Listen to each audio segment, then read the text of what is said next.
Uh-oh, what's this remote doing here that controls time like the movie Click? It's the year 3000. I haven't heard a good podcast in a long time. Maybe if I hit rewind, I can get some good podcasts going. Let me just hit that button. I, I don't know if this is legit or not. Google this. They think that it's entirely possible that octopi, may have come from eggs that were frozen Oh and no, I went landed back here too from an far to asteroid. Joe There's Rogan. Let's speculation that there's go let's something go forward about a the little bit. way.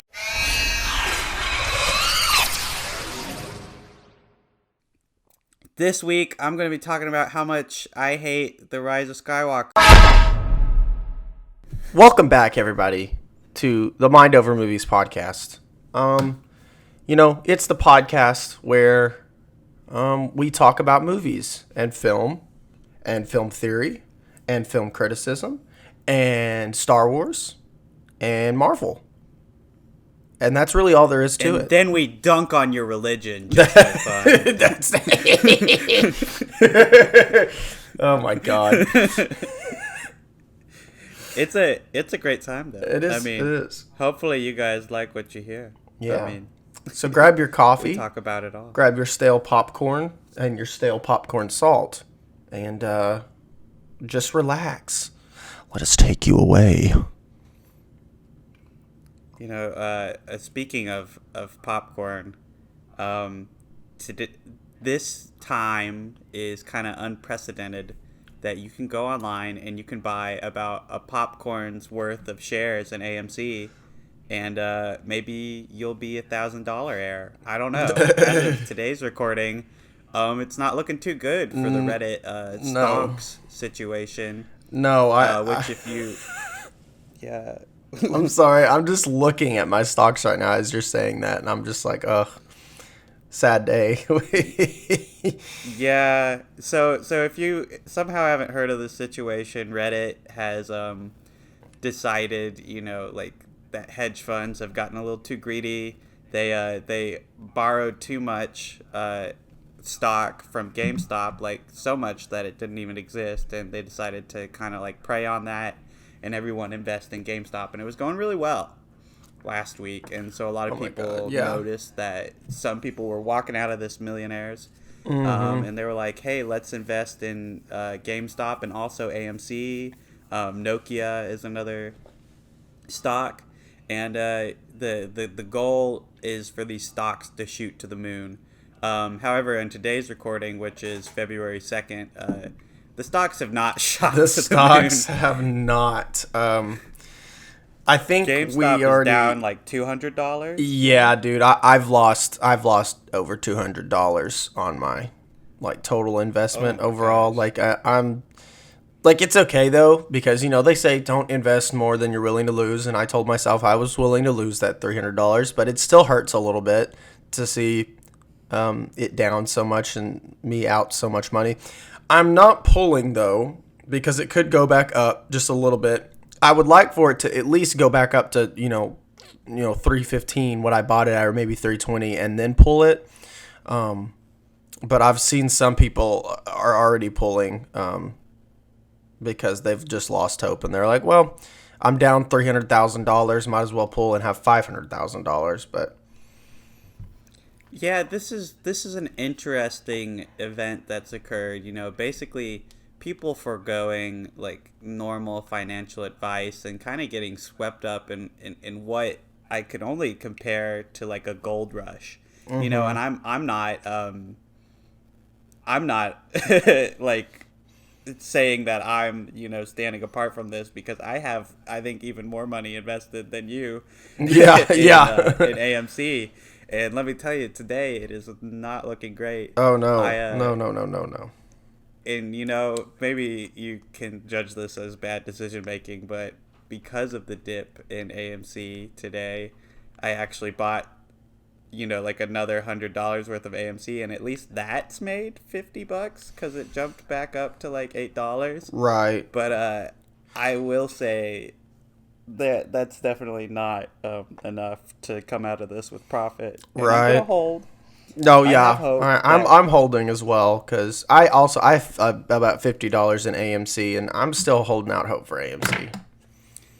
I just want to acknowledge by the time this episode comes out, I accept, I am at peace with the fact that Redditor science may have been wrong and everyone involved might be broke, or those mad lads did it. Either way, Either way. remember we record these early, and so if like, Yeah. we have like Teslas on the Twitter next week, just don't be surprised. Or if Casey's got a foreclosure on his home, do not be surprised. Yeah, just whatever happens, just don't worry. It's all part of the plan. It's all one GameStop drops $200 and everyone loses their minds. No, honestly though, it was worth it to see petty billionaires lose out, $20-30 billion, however much they've lost so far. It was so worth it because honestly, screw those guys. Melvin has already come out and said that they lost like 52% of their profits in January, in large part due to GameStop succeeding when so many Wall Street people bet that it would go down. Yeah. And this has all been very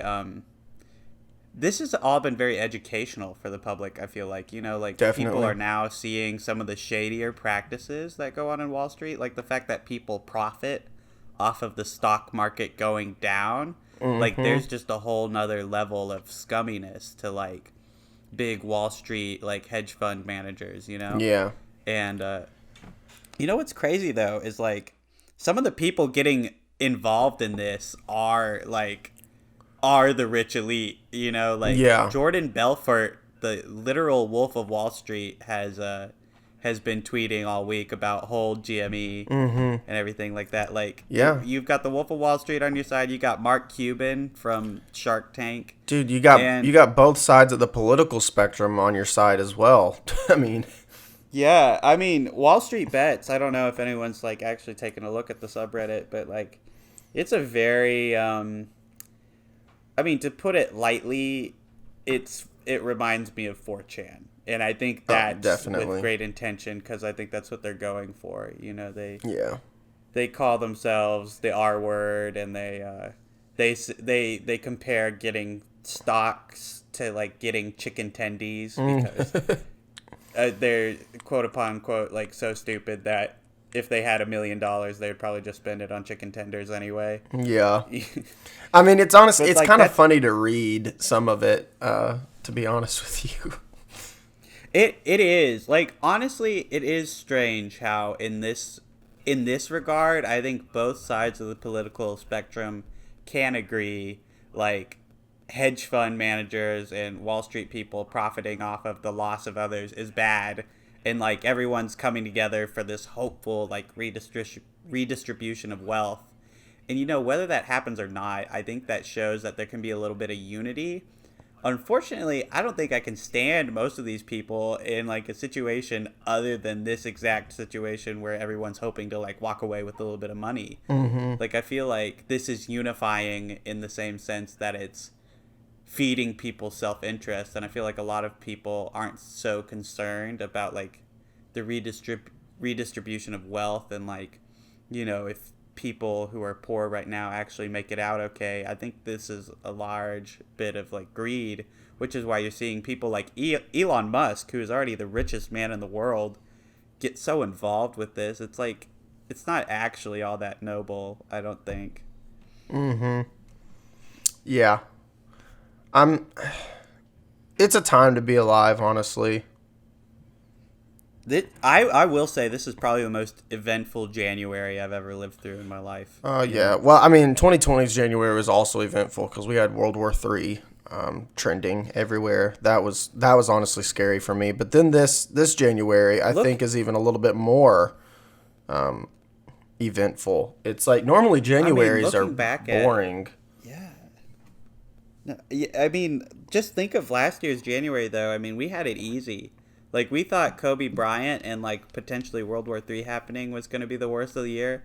We had no idea that January and February were, like, our last months of freedom, you know? Like, Yeah. we had no idea that we were going to be restricted to, like, staying inside. And, I mean, I'm not saying that that's, like, the wrong measure, like, that people shouldn't have started staying inside. I'm just saying, like everyone else, I miss my life before Yeah. COVID. And I mean, like, a year later, we're still in it. And it's just Yeah. like, man, I would have rather potentially gone into World War III. No, maybe not. But it sounds a lot more interesting than what I've been up to this last year. Yeah, You know? true. Yeah. I mean, I don't know. If we would have went into World War III, if that would have started in January, I'm pretty sure we would have already been basking in the nuclear glow in 2021. Because that was not if we would have entered in that war, that would have been nasty. But instead, we're fucking over Wall Street and living while in a pandemic with a new president and a new podcast. So yeah. New podcast. Can we go ahead and just declare ourselves like a Biden era podcast and not a Trump era podcast, despite when we came out, you know? I mean, Did we do our first episode after he became president elect? Is that so? No, I can tell you exactly when our first episode was, and it was before so. Oh no, actually, we technically are a Biden era podcast because our first episode came out on November 24th, which means we recorded it either that day or the day before. So yes. by then he'd already won the election. So yeah, we're a Biden era podcast, guys. It's official. Also, Dude, it feels good to say. I know, right? We didn't really talk about this on like last week's episode or the actual one that came out, but the Christian media episode was our 10th episode, and I just feel like for any project that that people do in their like we don't sink money into this at all. Like I pay for to get the thing on Spotify, but that's it, and it's not even that much. So this really is just a thing we do in our free time that we're trying to build up, and for any project that people do to get to a milestone like 10 episodes, that's 10 weeks that we sit down for an hour and a half to record this thing. I feel like that's pretty I'm not gonna say impressive, pretty I don't know, it's big. I like it. It's momentous. It's momentous. Yeah. So thank you guys for listening, and where this is going to be episode 12 you're listening to right now. So maybe on episode 20 we'll do something fun. Maybe we'll get crazy. We'll get a little crazy. We'll get nuts. We'll play Among Us. Oh, Among Us podcast day. Right. Casey's pretty good at Among Us, actually. And speaking of being a cheating, lying hoe, did you see any movies?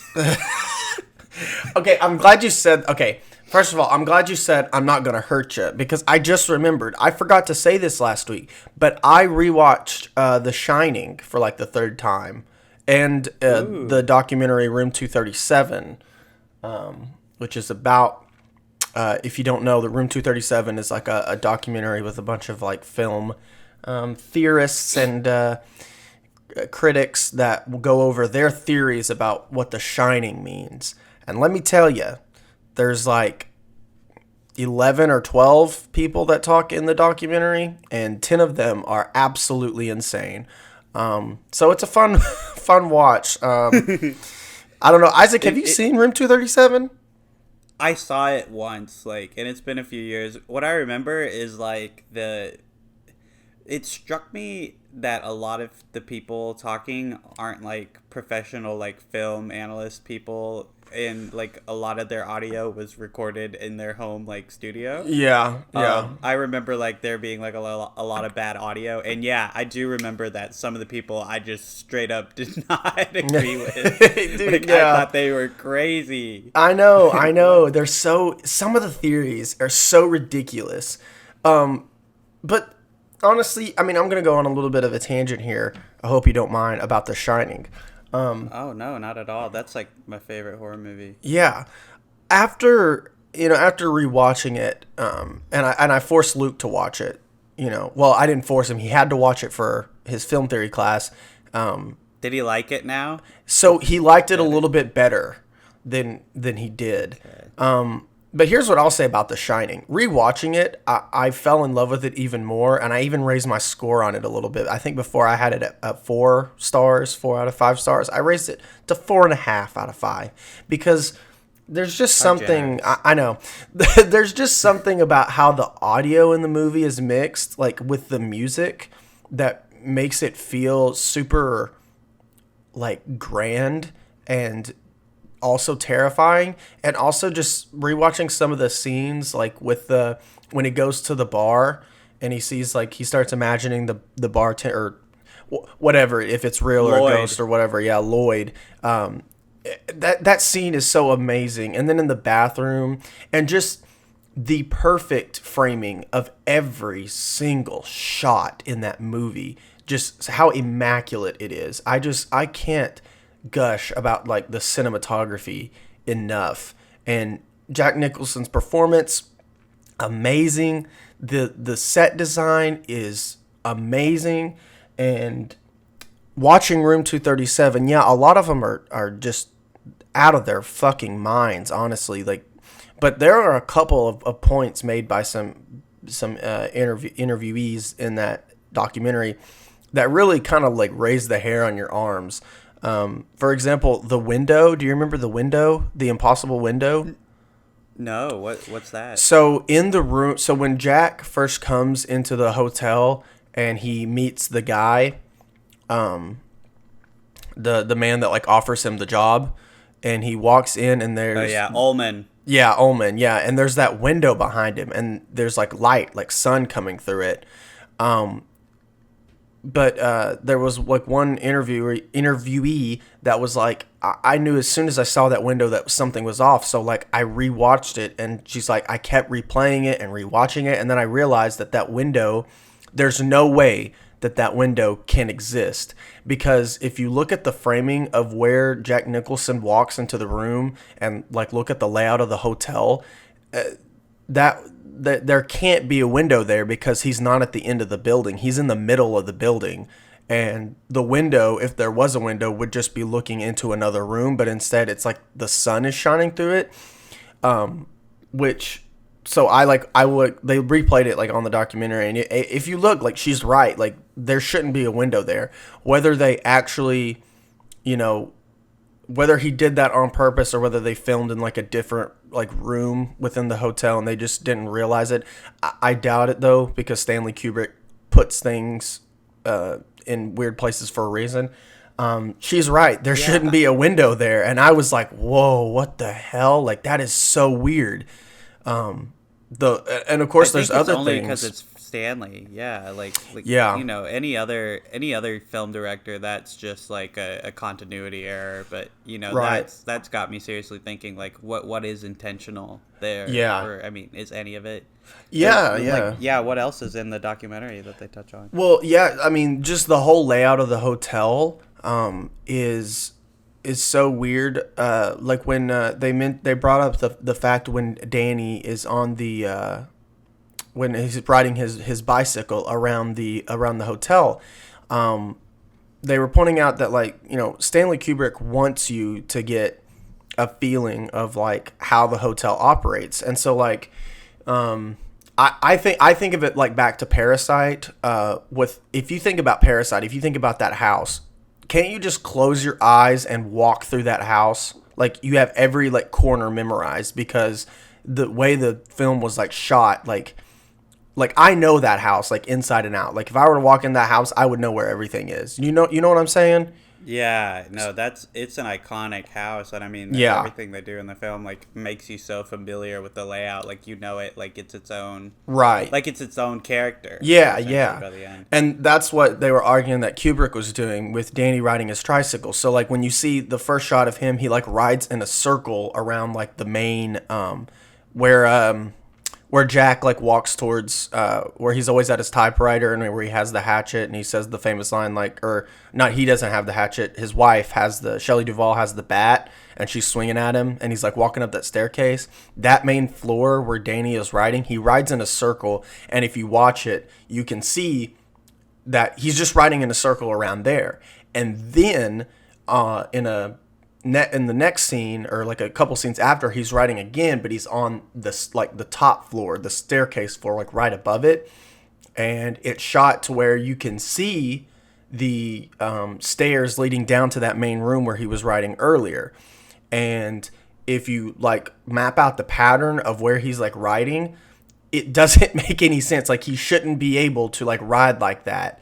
And like just with how the hotel is like set up, like what's previously established and then what you're seeing now, it's like sort of like an impossible staircase type situation where it's like, how does that make any sense? How is he riding there? And you know, then with the twins, when he first sees the twins and the ball rolls towards him, in the first shot he's facing one way, and then we cut to the twins and then we cut back to him and he's facing the complete opposite way, like that you can see the pattern on the carpet is like reversed. And to me as a filmmaker, that doesn't make any sense at all, because the ball rolls straight up to Danny like in a straight line with the pattern of the carpet, and then it cuts back and he's turning the complete opposite way, which, and if I was filming that scene, you know, I would have done Danny's whole take there and he wouldn't have had to move. We wouldn't have had to turn him around or anything like that. And it's just things like that where I'm like, this had to be on purpose, but for what? What's the point? It's so weird, dude. Like, I mean, and I'm not saying Room 237 is a good documentary by any means. Like, it's, the audio's mixed horribly. The people are absolutely insane. But there are some points raised that just make you want to go back and rewatch The Shining like a couple of times over. No, I've never noticed the like shifting construction of the house. Like I guess that's just something that I never like thought to look for. Really, right. You know. I mean, with a lot of movies, you know, people just turn their brains off and, you know, accept whatever reality is going on. I mean, I think filmmakers are the people who look for like details like that the most.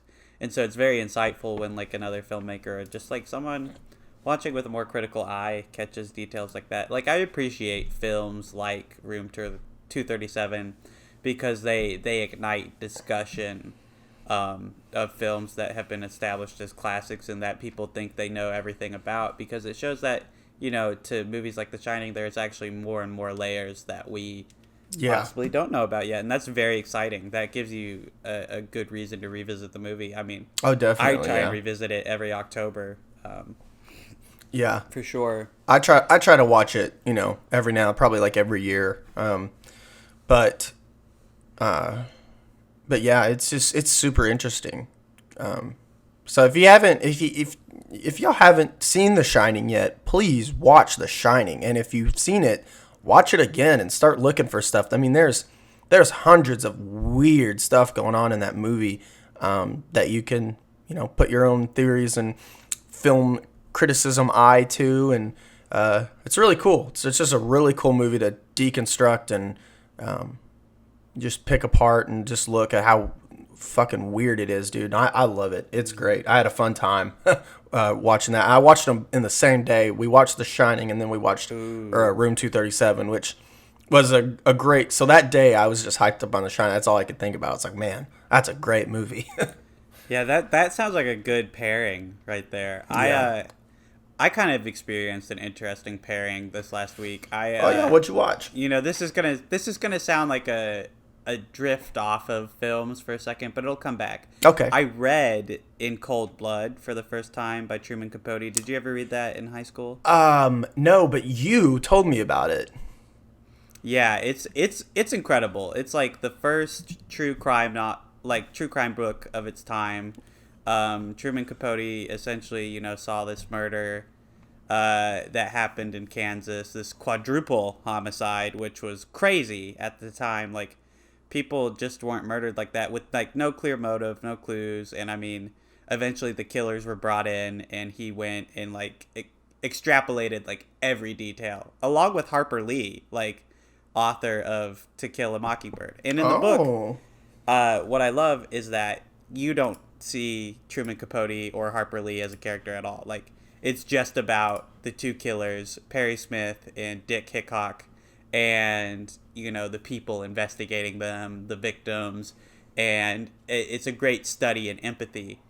But something about that book that's come out in years since it's been published is that Truman Capote played fast and loose with the facts, and there was a lot of manipulation on his part to shape the story the way it was. Like in the book, it's mentioned that once the killers were convicted, they get an appeal. They find a lawyer, and they're trying to get an appeal for it.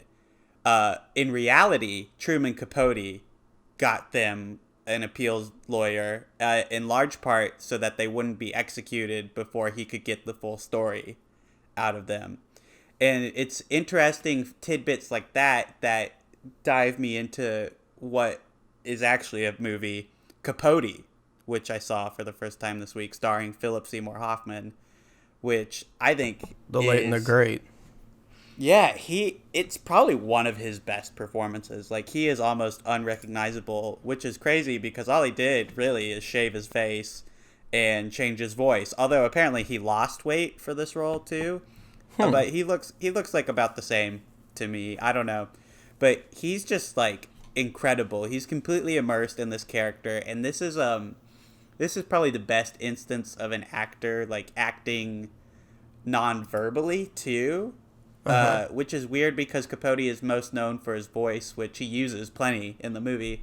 But like, there's a scene where like he lifts up a coffin of one of the victims, and he like looks down, and then he looks back up, and he's like disgusted, and it's all in the same shot, and you don't even see what he sees, but you have everything you need to know right there on Philip Seymour Hoffman's face, because he just looks like horrified by whatever he's just seen. And, like, there's so much in this movie with his performance that I almost want to recommend it based on that. But I will say this is probably one of the more interesting movies I've seen in a while, because I think it's kind of worthless without having read the book. I mean, like, you can become invested in the story that it's telling, like the retelling of In Cold Blood that's going on. But the problem is, unless you've actually read In Cold Blood, it's just going to seem like the events of the film are like jumping around a lot. And you might not get a lot out of some of the details they dive into. Like, for a book reader, the revelation that Truman Capote hired a lawyer for Dick Hickok and Perry Smith is like mind-blowing. For a movie viewer, it's like, oh, well, yeah, he's manipulating the situation and telling a story.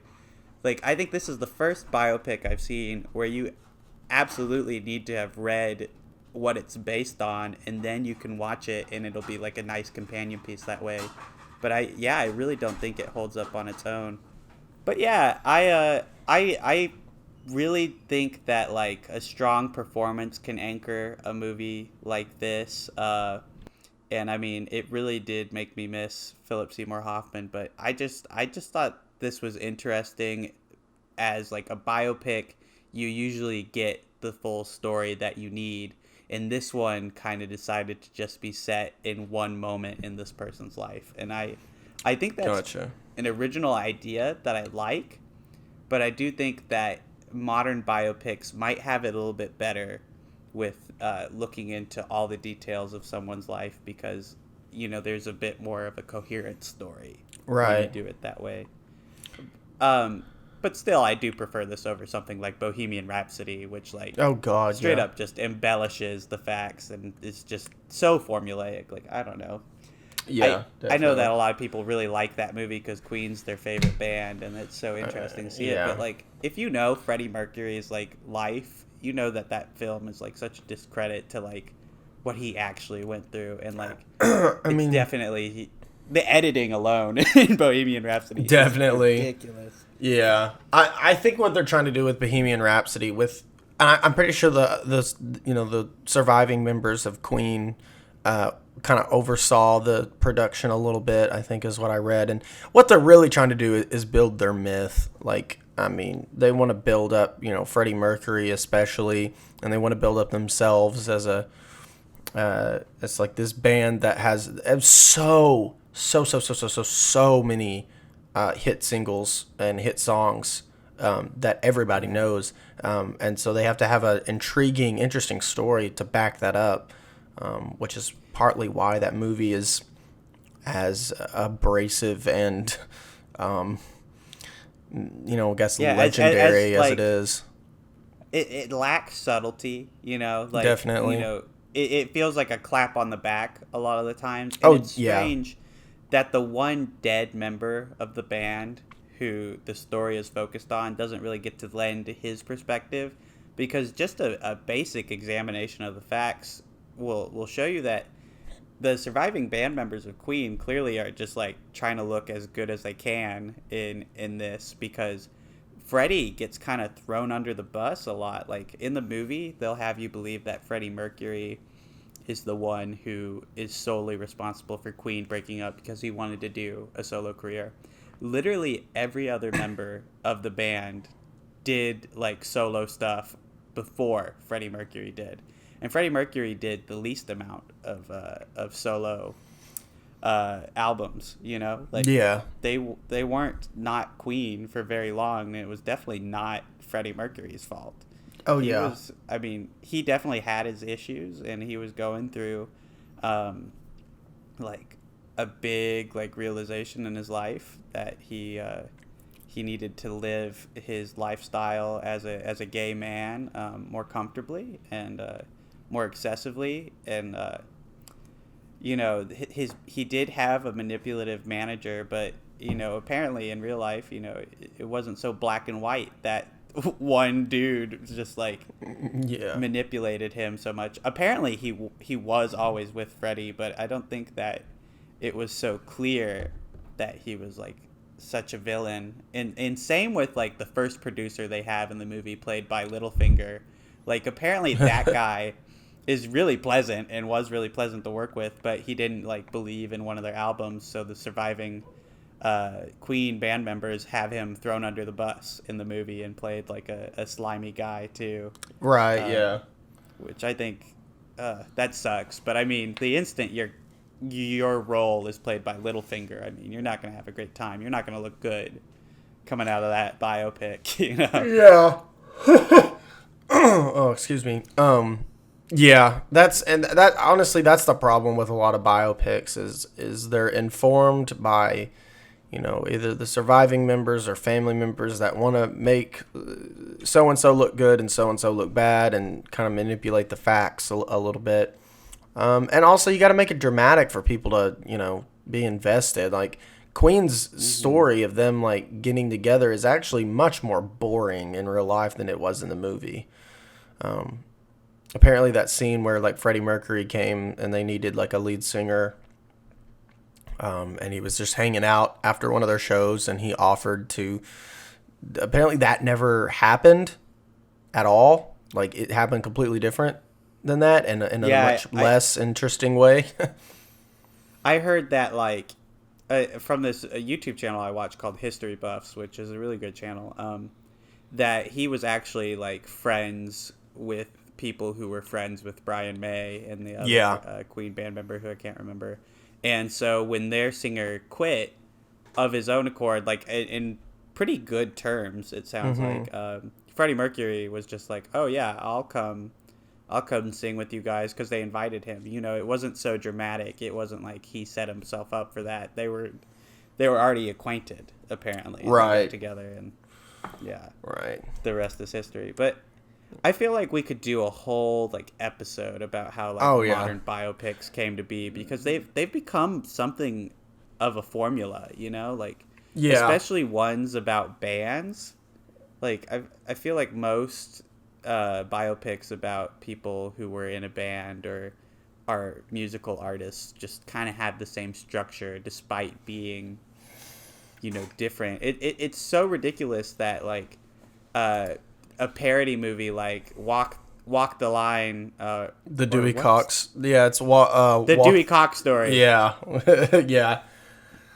A movie like that, which is complete parody and like completely made up, can hit the same beats. Yeah, as like a movie about someone's real like life, like, and that's insane to me that we've become so bogged down by biopics that like you can just make up utter nonsense and it sounds like Freddie Mercury's story. Yeah, Dewey Cox is my favorite musical biopic, by the way. That's without saying. Yeah, I don't know what my favorite biopic is, but yeah, we could do a whole episode. We'll do a whole biopic episode, and at the end, we'll give a ranking of our top favorite biopics. That, that sounds like a grand old time. That sounds like a new ride at Six Flags opening up. Heck yeah. We definitely want to do more segments on our podcast. Like, I know, early on we said, it would mostly be, researched topics, but we've been having a lot of fun with the free form episodes like this one. And I mean, the ranking last week with Marvel, I had a pretty great time. Like, it's always interesting to see our opinions. Yeah. In numerical contrast. Right. I mean, also rankings are just really fun. Like sometimes I'll go on like the ranking website where it's the tier lists and stuff, and just look at different things they have and just do my own ranking. Like it's just fun. I think, and I like talking about them on the podcast.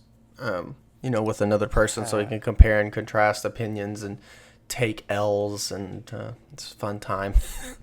Well, the fun thing about rankings is like it's something everyone can do. Like I love that people on Twitter can just like send us their ranking. Like, subsequently, like Sam and Saxon did it that one time. As soon as we did our best of 2019 list, they hit us with theirs. Yeah. Which are some good lists, by the way. Yeah, great lists. I've really loved just all the engagement with the community on Twitter. Like, if you guys don't follow us already, we're Mind Over Movies 2 on Twitter. And we have some really great discussions. Like, people had a fantastic Last Jedi discussion a couple of weeks ago. And that was just amazing to see, like, that discourse kind of be positive for once. Like every time Last Jedi and the sequels usually come up, it devolves pretty quickly into nitpicking. Yeah. Like, oh, you're stupid if you think Star Wars is about this. And I feel like we hosted one of the most productive like Star Wars conversations I've ever seen occur on social media. Yeah. I'm not gonna lie. People had differing opinions in the comments, but they were civil. Yeah, I know. Nice. I know. I was very surprised. I was like, wow, this is good discussion, and nobody's called somebody a bitch yet. So yeah, that's lovely. I mean, you're a bitch, but like, yeah, so am I. Also, yeah, that's great. Yeah. Very true. But we're not just done talking about movies yet. No, sir. We're not letting you off the hook. We're not letting you off the hook. What else did you see, Casey? 'Cause I definitely saw some more. If you saw some more. Oh, I definitely saw some more. I'm gonna do. If you show me yours, I'll show you mine. Okay. So January was actually a good month for film for me. I watched a bunch of new stuff, and one of the things I finally got around to sit down and watching in its entirety was the 1925 masterpiece, silent film masterpiece by Sergei Eisenstein, Battleship Potemkin. It's got the famous Odessa staircase sequence with I think I've mentioned this on the podcast a couple times, or maybe one episode. But yeah, I sat down and watched all of it, and I really enjoyed it. It's pretty good. The last like 15 minutes are probably the most boring of the entire movie, but like the movie starts off with like it's like part 1, maggots and men, or something like that. And I was like, oh my god, okay, here we go. And And Yeah, that's an intense. it's really intense. The movie is very angry. I mean, it's a Soviet Russia like movie about the rebellion, and it's really good. Just full of rage. Really liked it. The Odessa staircase sequence is obviously one of the best montage like sequences ever put to film, like ever. It's terrifying and really well shot and intense, and I love it. And if you haven't, just go on YouTube and look up Odessa staircase scene, and it'll pull up the Battleship Potemkin. It's awesome. A little bit of film history there, and then I don't know if I told you this, Isaac, or I don't know if you saw it on my letterbox, but I watched Hayao Miyazaki's 2001 masterpiece, Spirited Away. Spirited Away. I did see our tweet on the Twitter account, which had me thinking, oh, I didn't know Casey was into Spirited Away like that. But had you never seen it before? I have never seen it before. And I was getting really close to, if it was brought up on the podcast, I was thinking, if I haven't seen Spirited Away and it gets brought up on the podcast, I am in deep shit. Because I know that a lot of people love this movie. And I was very scared going into it because I have my own reservations about, the anime Japanese like art style. I don't God, I'm not going to look at your Letterboxd rating. I'm going to sit here in suspense. Okay. I have my own reservations about it. I don't particularly find it eye-catching or interesting in most things that I've seen. And I also have had this movie hyped up for me for years now. Everybody talks about this film being 5 stars, being 10 out of 10, a masterpiece. It's perfect. So I'm going into it thinking, okay. And naturally, I fucking loved it. It is amazing. I thought this film was so precious. It is so, magical, honestly. I was blown away. This film is awesome. If you haven't seen Spirited Away, which I highly doubt you haven't, watch Spirited Away. It deserves the hype. It's different in so many different ways, and just beautiful. I thought the animation was absolutely stunning. I think that this is definitely the superior Alice in Wonderland. I definitely. That's just always been my view on it. I think that this world is so much more interesting that Chihiro gets sucked into. There's so much going on there. Everything is so fantastical. The dude with 8 arms, that's just in the coal machine, and the bathhouse in general. That's something that people forget about this movie. It's set in primarily one location in this fantastical world, but everything is just so strange and foreign in it that it just seems so different. I don't know. Yeah. It's definitely an odd transportation. Yeah, and go through. And the Japanese how do I say this? The art style? No, it's I almost said lore, but that is not the word.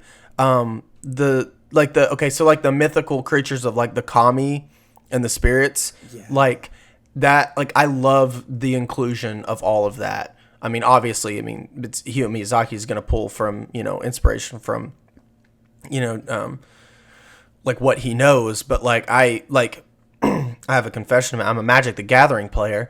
One of my favorite sets from Magic is the Kamigawa block, and it's all Japanese creatures and Japanese folklore. That's kind of what I was the word I was looking for, I guess, myths from Japanese legends and stuff like that. And they use the kami is one of the creature types, and I they always have the best abilities and powers in Magic. And then watching Spirited Away and seeing all those, I recognized them, and I was very interested in it, and I thought it was just really cool that they added a bunch of Japanese like history like that. You know, I don't know if history is the right word, but you know what I'm saying? Like just a bunch of like mythos and lore. Yeah. I mean, like the culture. The culture is Yeah. in Spirited Away. And I think it's so lovely that Disney took it on and was able to bring it to America, and we were able to experience this like magical movie. With and I mean they went all out with the dub. Did you watch the dub or the sub of this movie? So yeah, I watched the dub. The dubbed because on HBO Max it's set to the dubbed, and so when I started watching it, I was like, wow. I was like, sounds very American, and I paused it and I looked for like the subtitle, and it does have a subbed option, but honestly, and precursor here, I hate dubbed things. I will always watch subbed if there is a sub available to me. I will always do that.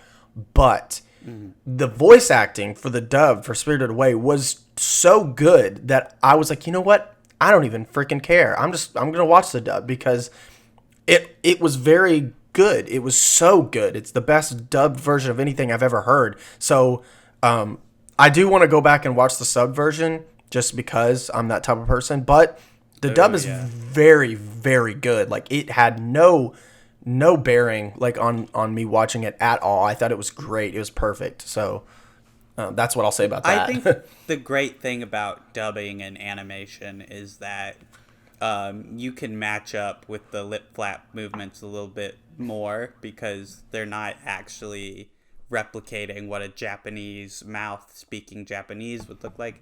Right. It's just a mouth closing and opening and closing and opening, and you can put English words in there, and you'll sometimes like this was a technique that was invented by Sergio Leone because a lot of his movies were made in Italy but then like brought to America, so Italian actors reading their lines would like have a longer word. Right. But in America they would have like an actor with his mouth open still even though the English sentence has ended, so they would add in something like a laugh, so like a lot of Sergio Leone's characters are like laughing for some reason. right. But like this is something that I think has been applied to animation really well, because if a character's mouth is still opening and closing, they'll usually put like a nice touch on there, like maybe another English word or like some kind of like mannerism, like a chuckle or something like that. Like I think I don't know this because I've actually never seen the subbed version of Spirited Away, but I think that in this film, like just anything that the character does in the original Japanese movie is just translated so well into the English version that like every line of dialogue or every change just seems to fit the character regardless. I don't remember a lot of the names, but the witch lady that runs the bathhouse. Yubaba. Incredible. Yubaba, yes. I am once again thinking about Yubaba. Sister? Yubaba has a sister, but I don't know. I can't remember her name. They're twins, so they look exactly alike. But I mean, like, even though they look exactly alike, like just the actress's performance in the mannerisms of the character just does distinguish them so well. And I don't know. I've really loved that about Spirited Away on multiple rewatches, is that like the English version of the movie tries so hard to replicate the original feeling of like whatever the sub is, and I think it does it flawlessly. And I think that about every Disney dub of these Studio Ghibli movies. Like they're all incredible. Ponyo, Princess Mononoke, Porco Rosso, just like to name a few, because there's just a ton of these movies, and most of them are good, which is a testament to just how wonderful an animation studio that Studio Ghibli is. Yeah, definitely. And I'm diving in more to Studio Ghibli films. I started watching My Neighbor Totoro, if that's how you say it. I think it's Totoro. Totoro. I mean, that's okay. just the way I've said it all my life. That one's interesting. I've had a hard time watching it as an adult. Yeah, it's kind of slow. Yeah, I don't know. Like I started watching, I'm only about 15-20 minutes in because I started watching it one night and then I realized I was too tired, so I like turned it off and went to bed. But it's definitely more childish than I expected, especially with the opening and everything.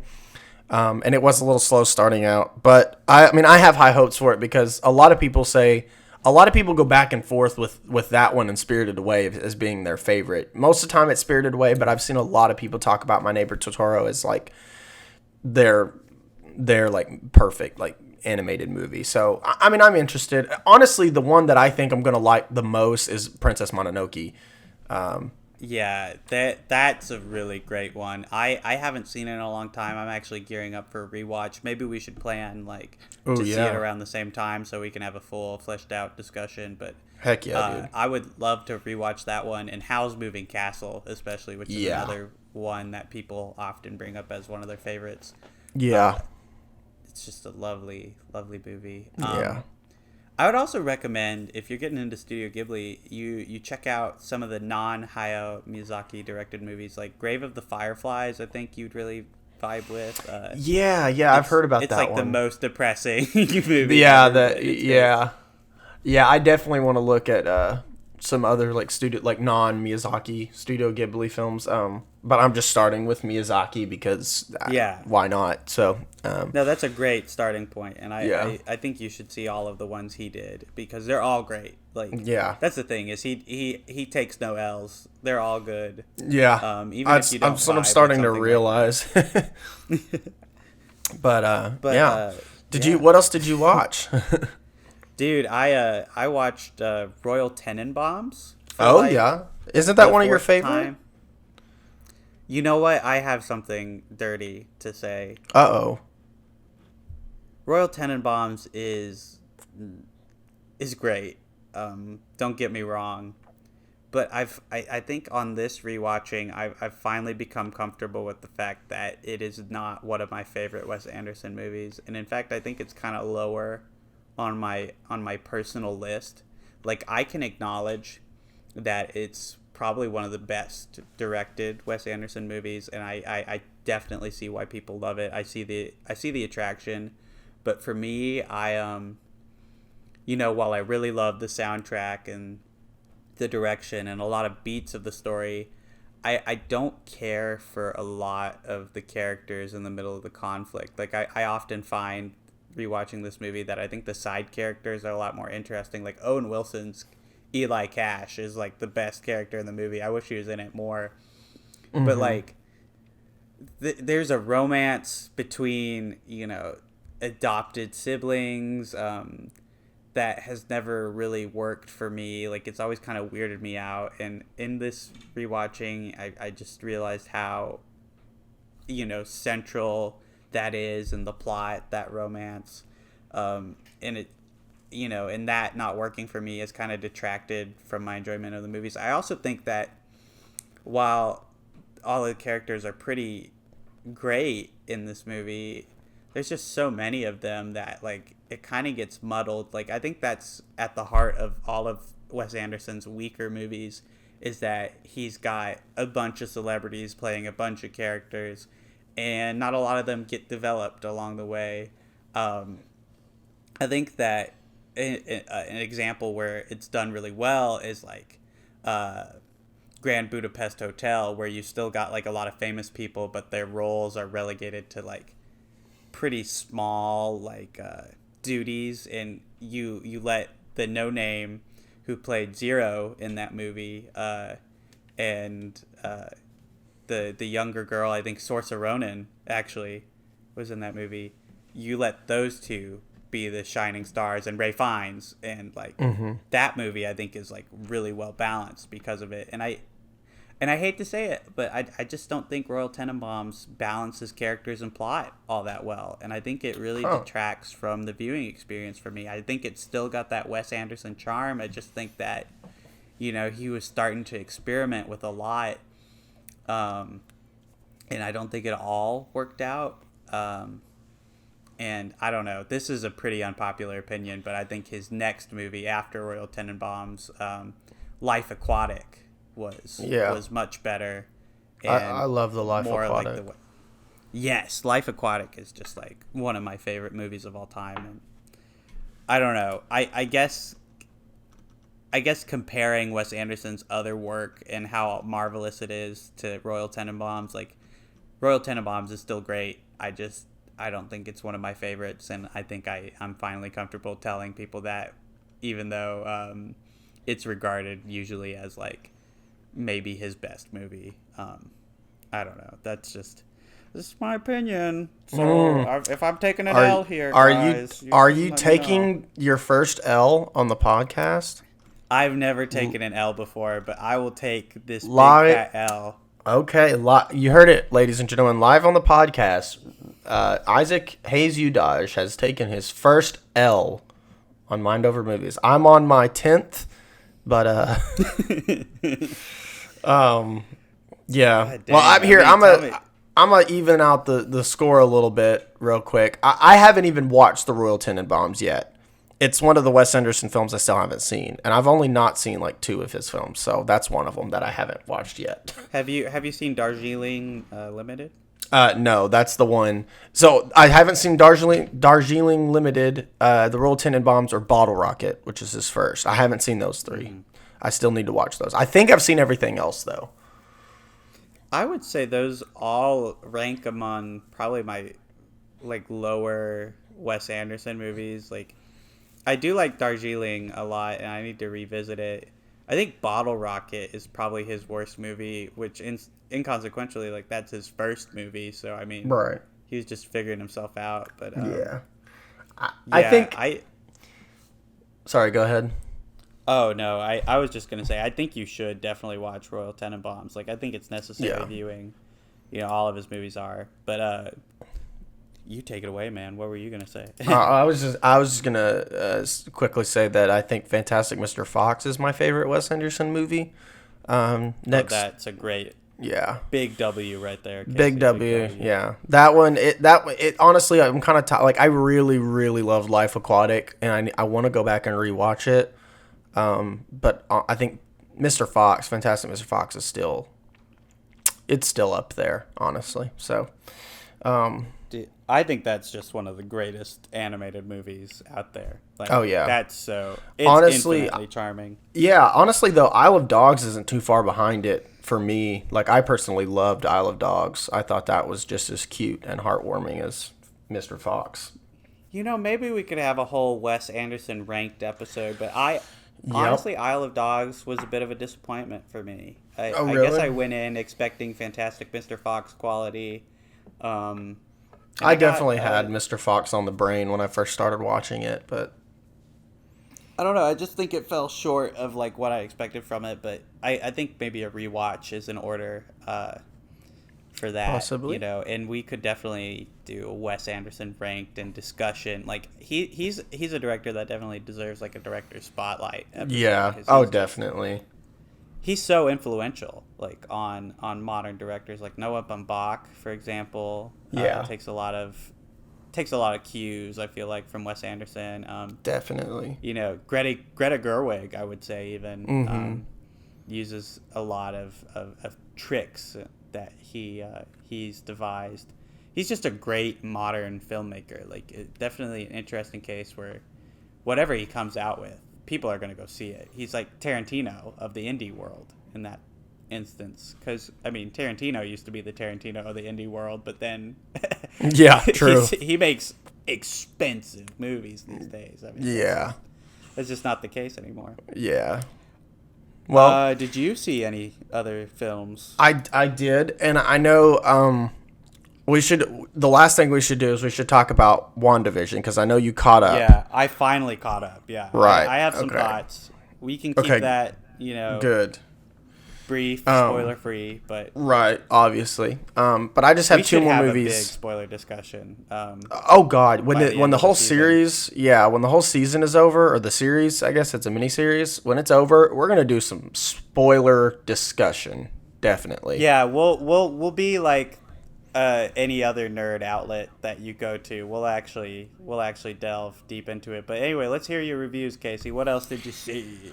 All right, I watched a 1996 film directed by Jon Favreau, starring Jon Favreau, did he direct it? Let me double check that. I know he starred in it with the boxer one. No, it's called Swingers. It was with him and Vince Vaughn. Sorry, no, it's directed by Doug Liman. I've heard about Swingers. Do you know that how it should have ended on YouTube? I know it's got kind of like a mixed legacy. Oh, dude, I was watching Hishi when it was a small channel with like 200,000 views. So Me too, but like the Batman and Superman bits, apparently the creator was inspired by Swingers. okay, that creating makes sense now. That makes total sense. And it's always made me want to watch Swingers because I've always thought that that's the best bit that they do on Hishi is, the Batman and The Superman cafe, yeah. stuff. I mean, Yeah. they kind of run it into the ground in recent years, but Definitely. But no, dude, Swingers is a perfectly fine movie. I think Jon Favreau and Vince Vaughn, their performances are incredible.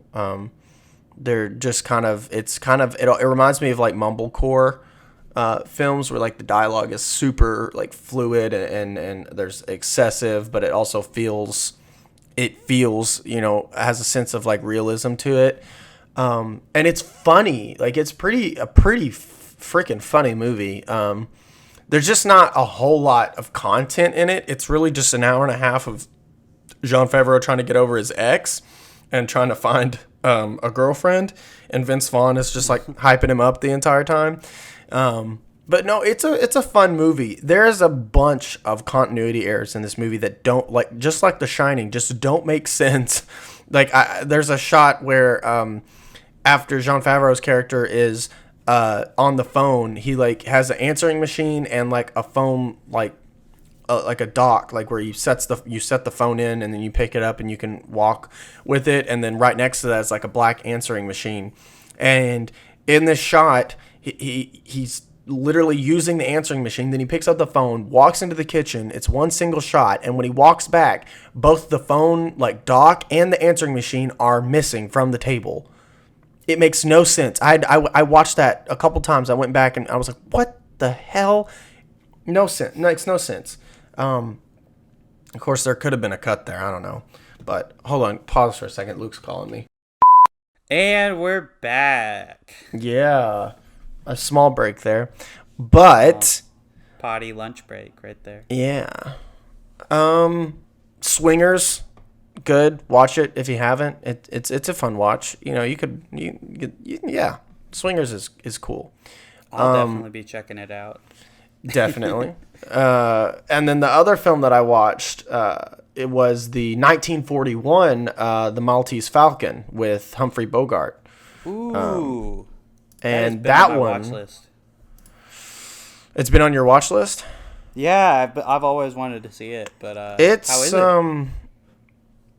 It's kind of hard to follow a little, just for like, because it's it's one of those, it's a noir film and they talk really fast and they do a lot of things, but it's very entertaining. I liked it a lot, and it's just a very interesting film in the context of what was being made in 1941 compared to like this film. It's one of the greatest noirs ever made, and there's like 3 versions of it apparently, but the 1941 is unanimously voted the best.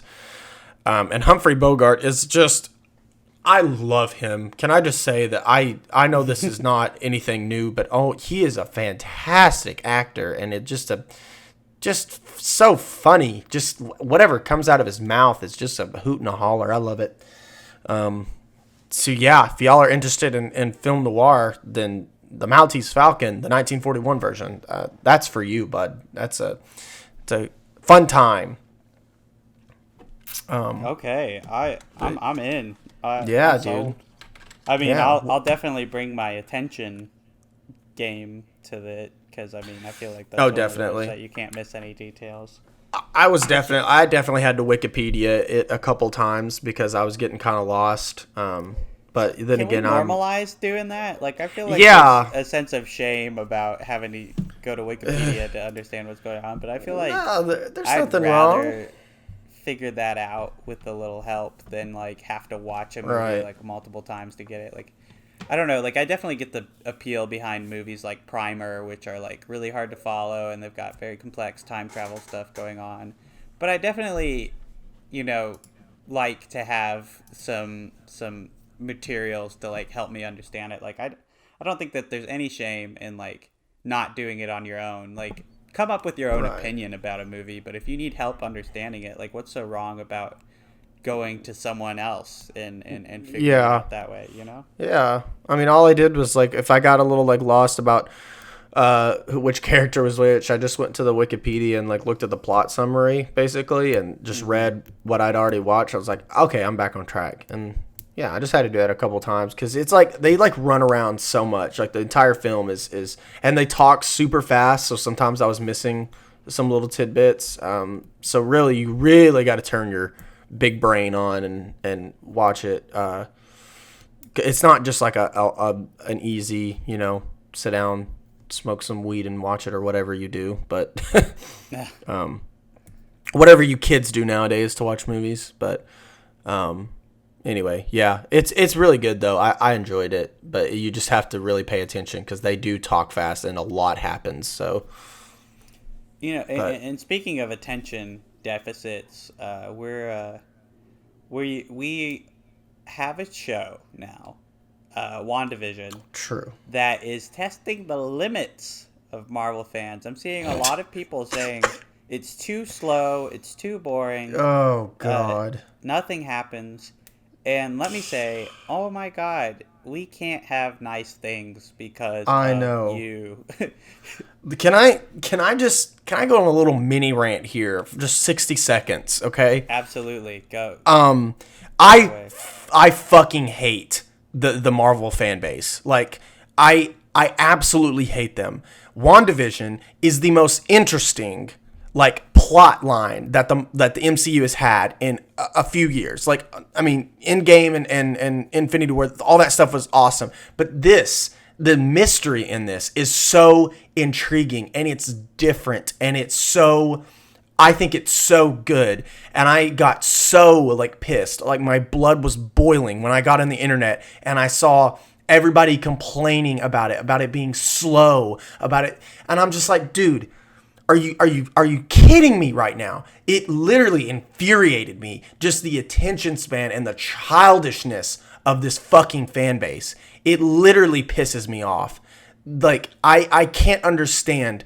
I don't understand what it is not to like about this show. Like I'm sure like yeah, it's got its like quirks and there are some like nitpicky things. But for the most part, this is the most interesting thing that I have seen Marvel produce in years. And it is fine. It is perfectly fine the way it is. The pacing is, to me, perfect. Because, I mean, I've seen the trailers for The Falcon and the Winter Soldier. I've seen all the boom, boom, bang, bang, explosions that we're going to get in there. And to be watching WandaVision, coming hot off the heels of, like, the most climactic point of the MCU thus far.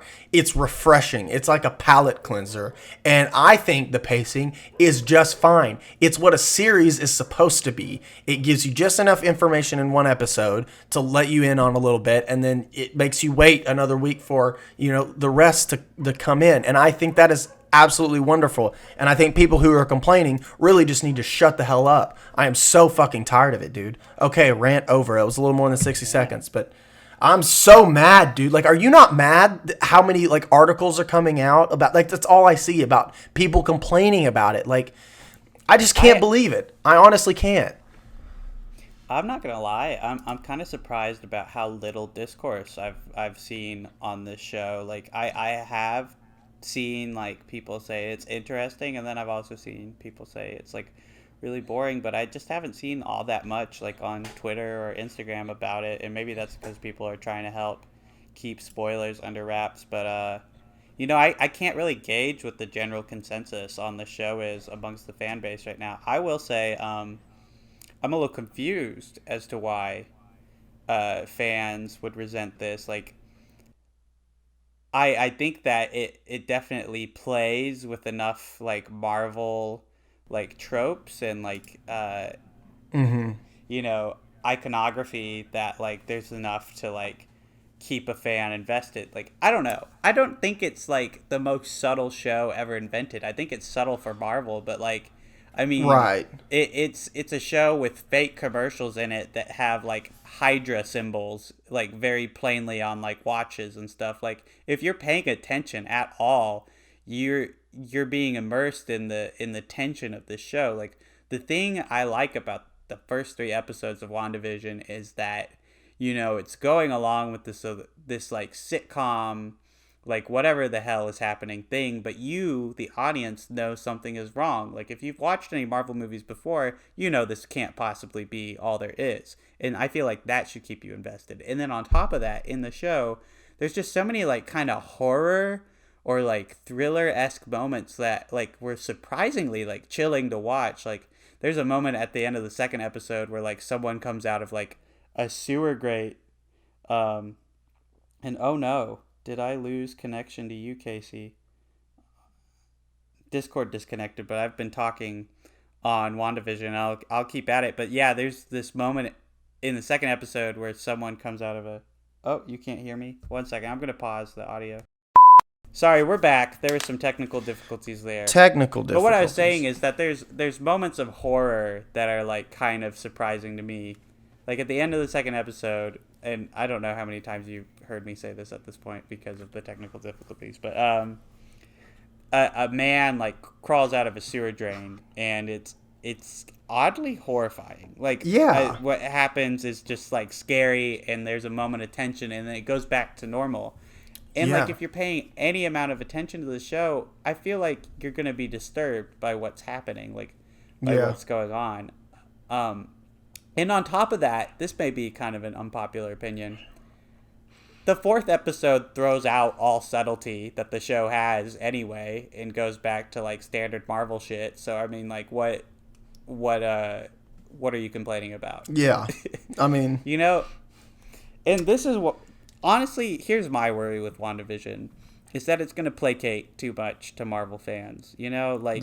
That the first 3 episodes are a bit too high concept and too subtle for them, and that they're going to go back on it in the middle of the season and just like, be blatantly obvious. And like, without spoiling it, just the 4th episode kind of starts to offer up explanations and tie back into like the larger Marvel universe. And it's, for me, I'm kind of disappointed that we're doing that already. It's like we didn't get to live in the experiment very long, and now we're back in like I was we've already seen.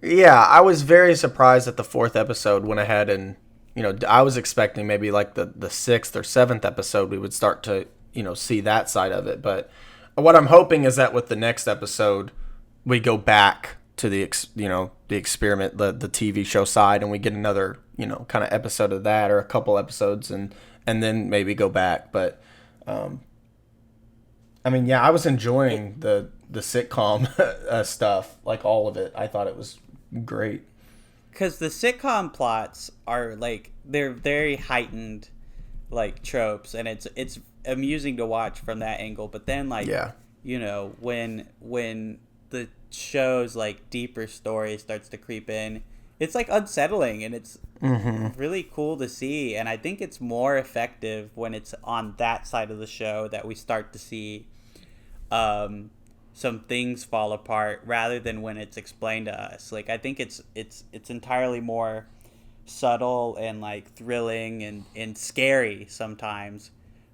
Which I will say, at the end of the 4th episode, they do kind of get right back on track, and there was like a pretty scary moment that I was like, oh my god, I can't believe that they're showing that. Yeah. And I hope that there's more moments like that in future episodes. Same. Yeah, I know exactly what you're talking about. That was, I mean, no spoilers, but if y'all have seen WandaVision, you also know what we're talking about. That was insanely just horrifying for a minute. I was like, oh wow, they did that. That's cool. It's spooky dooky. Yeah, spooky dooky, bro. But no, I mean, I kind of agree with you. I was a little disappointed. We were kind of, that this episode was, out of that, what we had, normally been seeing. But at the same time, the overall story, like the mystery of it and everything, was still pretty good. I feel like the writing is still, pretty on par.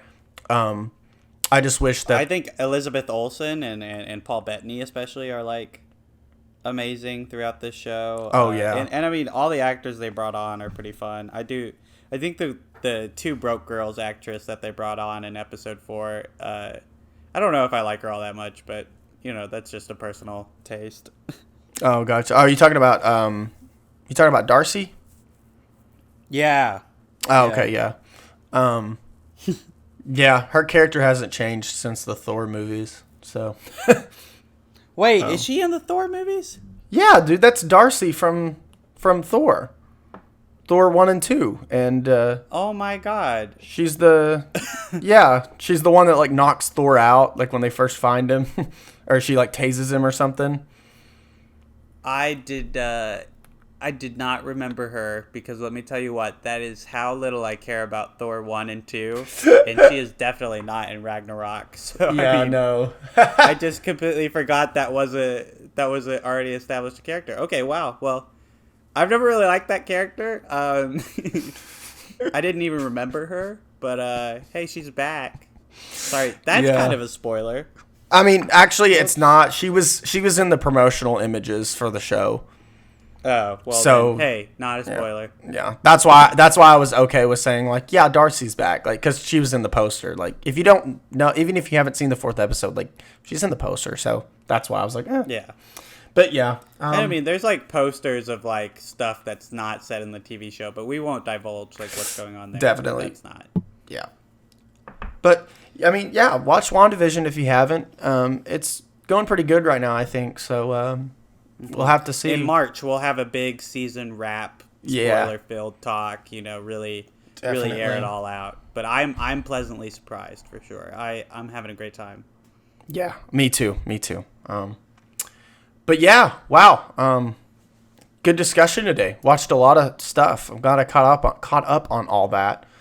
Yeah, man. We touched on a lot of different types of movies. Like, started with The Shining, went to Battleship and Spirited Away, and then it got to film noir, and then ended it, and Wes Anderson, and then talked about biopics, And then ended it with WandaVision. So something for everybody in this episode.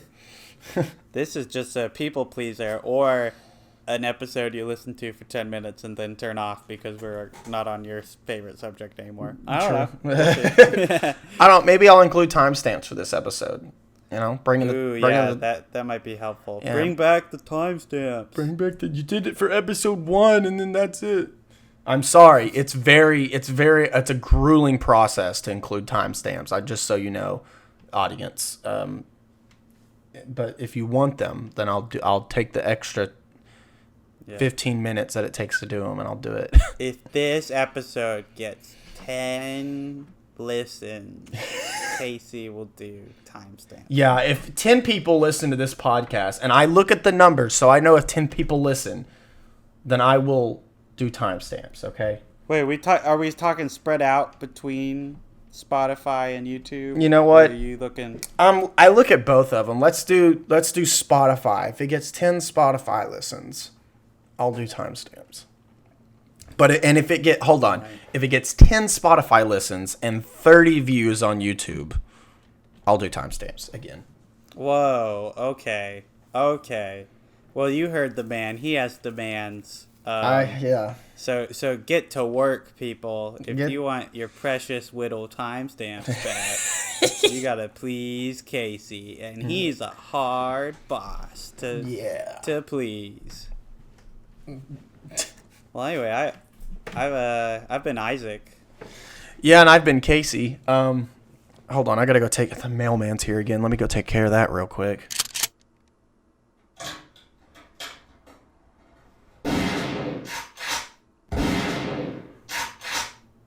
Wait, for real?